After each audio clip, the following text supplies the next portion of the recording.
मुसलमान के ईमान की हिफाजत को परेड ग्राउंड में 3 नवंबर को होगी कॉन्फ्रेंस। तहफ़्फ़ुज़ ए ख़त्म ए नबूवत और तहफ़्फ़ुज़ ए हदीस की होने वाली कॉन्फ्रेंस के मुतल्लिक प्रेस वार्ता कर दी गई जानकारी। अल्लाह के आखिरी नबी हजरत मोहम्मद अरबी की नबूवत और शिक्षा की सलामती के लिए आगामी 3 नवंबर को कानपुर के रिजवी ग्राउंड पर विशाल कॉन्फ्रेंस का आयोजन होने जा रहा है। तहफ़्फ़ुज़ ए ख़त्म ए नबूवत के अध्यक्ष मौलाना अमीनुल हक अब्दुल्ला कासमी ने बताया कि इस प्रेस कॉन्फ्रेंस के जरिए हम ये पैगाम देना चाहते हैं कि अल्लाह के आखिरी और एकमात्र नबी हजरत मोहम्मद अरबी ही हैं और उनके बाद कोई दूसरा नबी नहीं हुआ।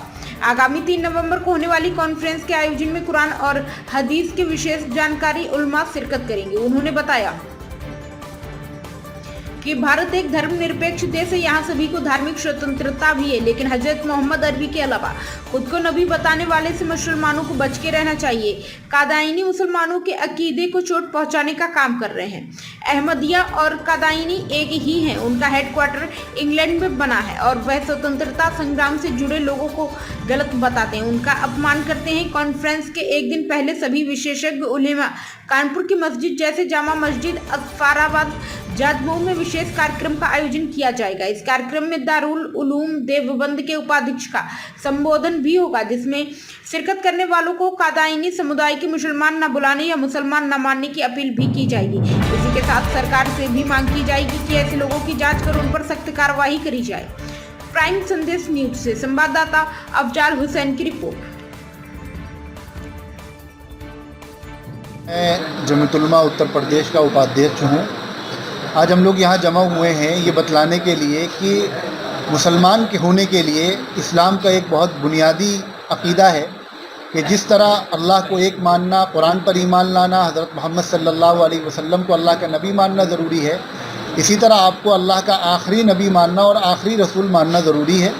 और इस बात का अक़ीदा रखना ज़रूरी है कि अब हुज़ूर के बाद क़यामत तक किसी तरह का कोई नया नबी नहीं आ सकता।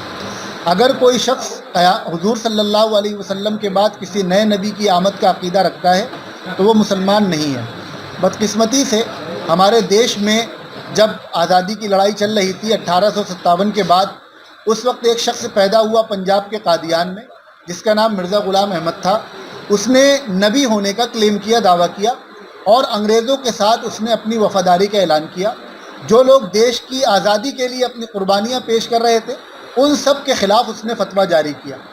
तो एक तो उसने अपने नबी होने का क्लेम करके इस्लाम धर्म से गद्दारी की, इस्लाम के ख़िलाफ़ गया वो, और जो लोग स्वतंत्रता की लड़ाई लड़ रहे थे उनके ख़िलाफ़ जाकर उसने देश के साथ गद्दारी की। तो ऐसा शख्स जो इस्लाम का भी गद्दार है, जो देश का भी गद्दार है, उसके मानने वाले बड़ी तादाद में हमारे देश में रहते हैं। हमारा ये कहना है कि जो लोग ऐसे हैं वो मुसलमान नहीं हैं, वो अपने आप को मुसलमान क्लेम करना बंद कर दें। और ऐसे लोग जो एक ऐसे शख्स को फॉलो करते हैं जो देश का गद्दार रहा हो, जिसने स्वतंत्रता सेनानियों के बारे में गलत सलत कहा हो, हमारी सरकार को भी उनके खिलाफ नोटिस लेना चाहिए।